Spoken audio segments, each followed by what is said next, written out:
Hello everyone, स्वागत है आप सभी का हमारे चैनल विजडम बुक में। तो ये हमारी जो है हिस्ट्री बेस्ड एनसीईआरटी सार संग्रह वन लाइनर बेस्ड जो सीरीज़ हमारी स्टार्ट हुई है, जो कि आधुनिक भारत के इतिहास से संबंधित है। इसका मैं पार्ट 15 लेकर आपके लिए आ गया हूँ। इसमें हम बहुत से क्वेश्चंस को जो है वन लाइनर फॉर्म में डिस्कस करते हैं।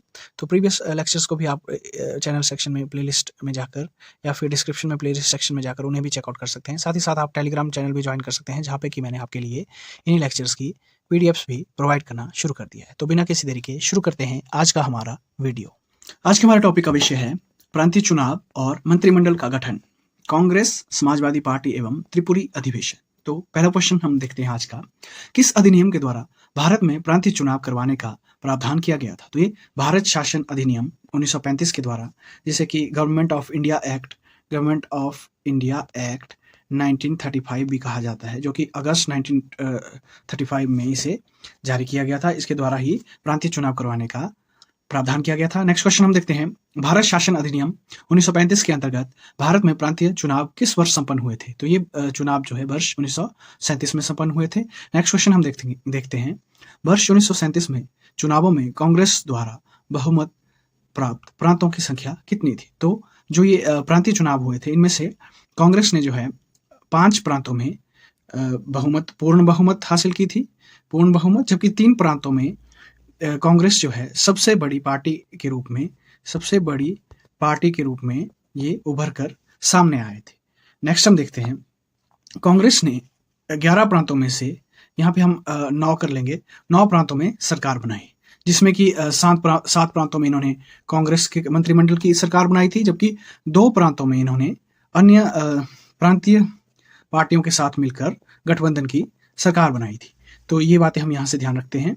यहाँ पे हम 9 कर देंगे, 9 प्रांतों में इन्होंने सरकार बनाई थी, जबकि जो 2 अन्य प्रांत थे, जो कि पंजाब और बंगाल थे, वहाँ पे पंजाब में मुस्लिम लीग तथा यूनियन पार्टी, पंजाब में हम देखते हैं कि मुस्लिम लीग प्लस यूनियन पार्टी ने अपनी सरकार बनाई थी, जबकि बंगाल में कृषक प्रजा पार्टी और मुस्लिम लीग ने मिलकर अपनी संयुक्त सरकार बनाई थी। तो पंजाब और बंगाल के अलावा बाकी 9 प्रांतों पर कांग्रेस ने अपनी सरकार बनाई थी। नेक्स्ट हम देखते हैं, 1937 में हुए प्रांतीय चुनावों के बाद कांग्रेस के कुल कितने समय तक शासन किया? तो उस समय कांग्रेस ने 28 माह तक शासन किया था।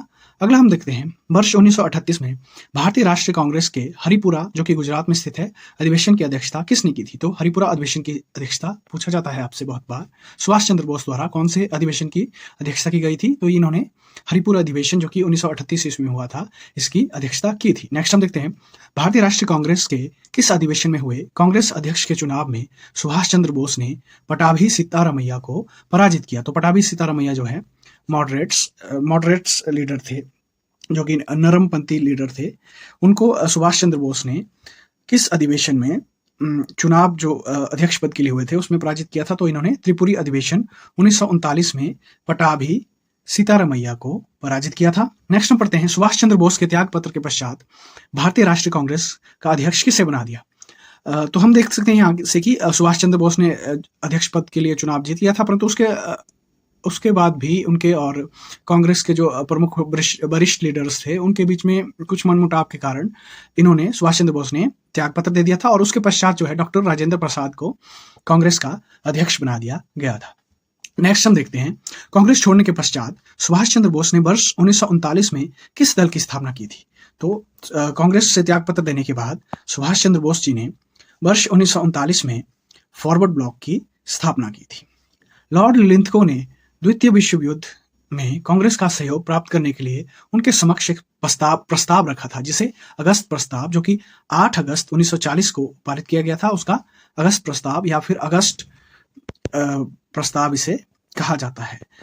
तो ये हम यहाँ से बहुत ही ध्यान रखेंगे कि लॉर्ड लिंथगो उस समय कांग्रेस का समर्थन पाने के लिए, भारतीयों को वर्ल्ड वॉर 2 में इंक्लूड करने के लिए कांग्रेस का समर्थन पाना चाहते थे। उसके लिए उन्होंने अगस्त प्रस्ताव भी कांग्रेस के समक्ष रखा था। नेक्स्ट हम देखते हैं यहीं से, 1937 में प्रांतीय चुनाव तथा उनके प्रधानमंत्री। तो विभिन्न प्रांतों में जो भी नेता उस समय प्रधानमंत्री के रूप में बने थे, जो मुख्यमंत्री बने थे उस प्रांत के, उनके बारे में भी यहाँ पे बताया गया है। तो नेक्स्ट हम देखते हैं, पहला हमारे पास आ जाता है असम। असम से जो है मोहम्मद सादुल्लाह प्रधानमंत्री पद पे थे। बिहार से श्री कृष्ण सिन्हा, बंगाल से फजल हक, उड़ीसा प्रांत से BN दास, हर प्रांत का उस समय एक प्रधानमंत्री होता था। उत्तर पश्चिमी प्रांत से खान साहब, डॉक्टर खान साहब, संयुक्त प्रांत से गोविंद वल्लभ पंत, मध्य प्रांत से NB खरे, बंबई से BG खरे, मद्रास से C राजगोपालचारी, सिंध प्रांत से अल्लाह बख्श और पंजाब प्रांत से सिकंदर हयात खां। हमने देखा था कि पंजाब और बंगाल में जो है मुस्लिम लीग ने सरकार बनाई थी। तो नेक्स्ट हम देखते हैं वर्ष 1934 में पटना में अखिल भारतीय कांग्रेस समाजवादी पार्टी का संयोजक कौन था? तो 1934 में जो है अखिल भारतीय कांग्रेस समाजवादी पार्टी करके एक नई पार्टी बनाई गई थी, जिसके संयोजक जयप्रकाश नारायण जी थे। बिहार सोशलिस्ट पार्टी के संस्थापक जयप्रकाश नारायण थे, जिन्हें लोकमान्य के नाम से भी जाना जाता है। तो ये भी बहुत इंपॉर्टेंट पॉइंट हो जाता है कि बिहार सोशलिस्ट पार्टी के संस्थापक भी जयप्रकाश नारायण थे और अखिल भारतीय कांग्रेस समाजवादी पार्टी के संस्थापक भी जयप्रकाश नारायण थे। नेक्स्ट हम देखते हैं वर्ष 1937 के चुनाव के पश्चात संयुक्त प्रांत में गठित मंत्रिमंडल में वित्त विभाग के प्रमुख कौन थे? तो मेनली बताया जाता है कि संयुक्त प्रांत में जो मंत्रिमंडल गठित हुआ था उसके फाइनेंस विभाग के, फाइनेंस मिनिस्ट्री के जो प्रमुख थे वो हमारे पास थे रफी अहमद किदवई। नेक्स्ट हम देखते हैं कांग्रेस समाजवादी दल का प्रमुख नेता कौन था? तो आचार्य नरेंद्र देव जो है कांग्रेस समाजवादी दल के प्रमुख नेता थे। कांग्रेस सोशलिस्ट पार्टी की पहली बैठक कहाँ हुई थी? तो कांग्रेस सोशलिस्ट पार्टी की पहली बैठक जो है पटना में वर्ष 1934 में हुई थी। नेक्स्ट हमारे पास आ जाता है क्रांतिकारी समाजवादी पार्टी RSP, जिसे कि रेवोल्यूशनरी सोशलिस्ट पार्टी के नाम से भी जाना जाता है। रेवोल्यूशनरी सोशलिस्ट पार्टी RSP, और साथ ही साथ फॉरवर्ड ब्लॉक के बारे में कुछ पॉइंट्स को पढ़ते हैं। तो RSP सबसे पहले कांग्रेसी समाजवादी पार्टी, जो कि रेवोल्यूशनरी सोशलिस्ट पार्टी के बारे में हम पढ़ते हैं। इसके संस्थापक जो है योगेश चंद्र चटर्जी थे। इसकी स्थापना 19 मार्च 1940 में बंगाल में हुई थी। इसका उद्देश्य जो है अंग्रेजों को शक्ति के द्वारा भारत से बाहर निकाल कर देश में समाजवाद की स्थापना करना था। इस पार्टी ने त्रिपुरी कांग्रेस अधिवेशन में सुभाष चंद्र बोस का भी समर्थन किया था और भारत छोड़ो आंदोलन का भी इन्होंने स्वागत किया था। तो इसके साथ ही हम देखते हैं कि फॉरवर्ड ब्लॉक, जो कि सुभाष चंद्र बोस ने वर्ष 1939 में 3 मई 1939 में मुकर उन्नाव में इसकी स्थापना की थी। इसका उद्देश्य जो था सभी साम्राज्यवाद विरोधी शक्तियों को संगठित करना और अनिवार्य संघर्ष की पूर्ति हेतु तत्पर रहना इसका उद्देश्य था। नेक्स्ट हम देखते हैं अन्य सदस्य जो इसमें थे। देवव्रत विश्वास जो इसके महासचिव थे, विशंभर दयाल जो है त्रिपाठी इसके राष्ट्रीय महामंत्री थे, तथा स्वाति सहजानंद जो है इसके सहयोगी थे। नेक्स्ट हमारे पास एक इंपॉर्टेंट पॉइंट आ जाता है। वर्ष 1937 में प्रांतीय चुनाव जो कि विधानसभाओं के हेतु हुए थे, इसमें कुल सीटें जो है 1585 सीटें थी, जिसमें से कांग्रेस ने 760 सीटें प्राप्त करके सरकार बनाई थी। नेक्स्ट इसी में हमारे पास आ जाता है द्वितीय विश्व युद्ध, पाकिस्तान की मांग एवं व्यक्तिगत सत्याग्रह। तो द्वितीय विश्व युद्ध कब आरंभ हुआ था? तो ये 1 सितंबर 1939 ईस्वी को आरंभ हुआ था और ये समाप्त कब हुआ था? तो ये 2 सितंबर 1945 में जाकर इसे समाप्त किया गया था। बिल्कुल 6 वर्ष और 1 दिन के बाद, 6 वर्ष और 1 दिन के समय के बाद इसे समाप्त घोषित कर दिया गया था। नेक्स्ट इसमें पढ़ते हैं हम द्वितीय विश्व युद्ध के प्रारंभ में के समय भारत का वायसराय कौन था? तो उस समय 1939 में लॉर्ड लिलिंथगो जो है भारत के वायसराय के रूप में अपनी सेवाएं दे रहे थे। वायसराय लॉर्ड लिलिंथगो ने द्वितीय विश्व युद्ध में भारत को जर्मनी के विरुद्ध युद्धग्रस्त राष्ट्र कब घोषित किया था? तो इन्होंने 17 अक्टूबर 1939 को भारत को जर्मनी के विरुद्ध युद्धग्रस्त राष्ट्र घोषित किया था। नेक्स्ट हमारे पास एक बहुत ही इंपॉर्टेंट पॉइंट आ जाता है। भारतीय विधानमंडल की सहमति के बिना वायसराय द्वारा भारत को विश्व युद्ध में शामिल कर लिया जाने के कारण कांग्रेस ने सभी प्रांतीय विधानमंडलों के 28 माह के शासन के पश्चात जो है त्याग पत्र दे दिया था। तो हमने देखा कि 17 अक्टूबर 1939 को जो है लॉर्ड लिलिंथगो ने भारत को युद्धग्रस्त घोषित कर दिया था, युद्ध में शामिल घोषित कर दिया था, जो कि भारतीय विधानमंडल, जो कि चयनित विधानमंडल था, कांग्रेस जिसको शासित कर रही थी 9 प्रदेशों में, और मुस्लिम लीग और अन्य पार्टी जो है 2 प्रांतों में इन्हें लीड कर रही थी। इनके बिना पूछे इन्हें जो है युद्ध में सम्मिलित घोषित कर दिया गया था, जिसके पश्चात इन्होंने जो है 28 माह के कार्यकाल के बाद अपना त्याग पत्र दे दिया था। नेक्स्ट हम देखते हैं कांग्रेस के विधानमंडल से इस्तीफा देने के कारण मुस्लिम लीग द्वारा मुक्ति दिवस कब मनाया गया? तो इसके पश्चात जो है मुस्लिम लीग ने 22 दिसंबर 1939 को जो है मुक्ति दिवस के रूप में मनाना इन्होंने शुरू किया था, 22 दिसंबर 1939 को। नेक्स्ट हम देखते हैं द्वितीय विश्व युद्ध के समय ब्रिटिश प्रधानमंत्री कौन थे? तो उस समय विंस्टन चर्चिल जो है ब्रिटिश प्रधानमंत्री के रूप में कार्यरत थे। नेक्स्ट हम देखते हैं द्वितीय विश्व युद्ध के समय भारतीय राष्ट्रीय कांग्रेस की रणनीति क्या थी? तो इनकी रणनीति थी पूर्ण स्वतंत्रता का आश्वासन मिलने पर ब्रिटेन का सहयोग करना। तो जो लॉर्ड लिलिंथगो ने अगस्त प्रस्ताव जो है भारत के सामने रखा था, उसमें इन्होंने कहा था कि हम आपको पूर्ण मतलब स्वतंत्रता जो है हम आपको युद्ध के पश्चात देंगे, परंतु कांग्रेस के लीडर्स मानते थे कि पहले आप हमें आजाद कीजिए फिर हम आपका साथ देंगे। तो इसी कारण जो है ये अगस्त प्रस्ताव कांग्रेस ने एक्सेप्ट नहीं किया था। नेक्स्ट हम देखते हैं वर्ष 1930 में मुस्लिम लीग के इलाहाबाद अधिवेशन में सर्वप्रथम किसके द्वारा एकल मुस्लिम राष्ट्र की मांग की गई थी? तो ये मोहम्मद इकबाल के द्वारा जो है एकल मुस्लिम राष्ट्र की मांग की गई थी। वर्ष 1933 में बहुत ही इंपॉर्टेंट हो जाता है, वर्ष 1933 में पाकिस्तान शब्द का प्रयोग सर्वप्रथम किसने किया था? तो ये चौधरी रहमत अली के द्वारा जो है पाकिस्तान शब्द का प्रयोग पहली बार किया गया था। नेक्स्ट हम पढ़ते हैं मार्च 1940 में मुस्लिम लीग के लाहौर अधिवेशन में अपने अध्यक्षीय भाषण के दौरान मोहम्मद अली जिन्ना द्वारा एक पृथक मुस्लिम राष्ट्र के रूप में पाकिस्तान की मांग की गई थी। तो पहली बार जो है पाकिस्तान की मांग मार्च 1940 में मुस्लिम लीग के लाहौर अधिवेशन में जिन्ना के द्वारा एक मुस्लिम राष्ट्र, एक पृथक मुस्लिम राष्ट्र जिसमें कि सिर्फ मुसलमानों की ही प्राथमिकता महत्व रखती है, वहां पर इन्होंने पाकिस्तान की मांग, अलग से एक मुस्लिम राष्ट्र की मांग की थी। मुस्लिम लीग के किस अधिवेशन में पाकिस्तान की मांग की गई थी? तो हमने पढ़ा कि लाहौर अधिवेशन में 1940 ईस्वी में पाकिस्तान की मांग की गई थी। पाकिस्तान प्रस्ताव की रूपरेखा किसके द्वारा तैयार की गई? तो इसकी रूपरेखा जो है सिकंदर हयात खां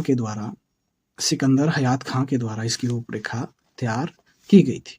नेक्स्ट हम देखते हैं नेहरू एक राष्ट्रभक्त है जबकि जिन्ना एक राजनीतिज्ञ है, यह कथन किसके थे?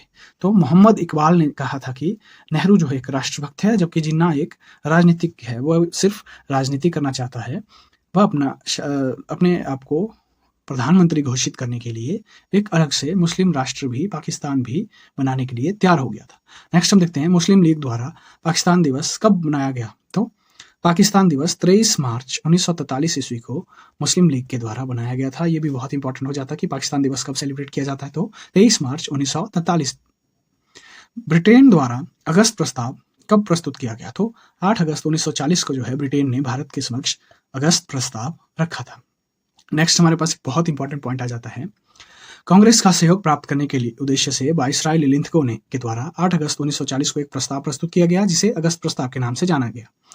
इस प्रस्ताव को कांग्रेस द्वारा अस्वीकार कर दिया था क्योंकि इसमें इन्होंने कहा था कि आप हमारी युद्ध में सहायता कीजिए और हम आपको उसके पश्चात एक फ्री नेशन और इंडिपेंडेंट एक इंडिपेंडेंट देश आपको घोषित कर देंगे। परंतु कांग्रेस चाहती थी कि पहले ब्रिटिश सरकार जो है इन्हें फ्री करे फिर हम इनका साथ देंगे। तो इसके कारण ही इन्होंने अस्वीकार कर दिया था इस प्रस्ताव को।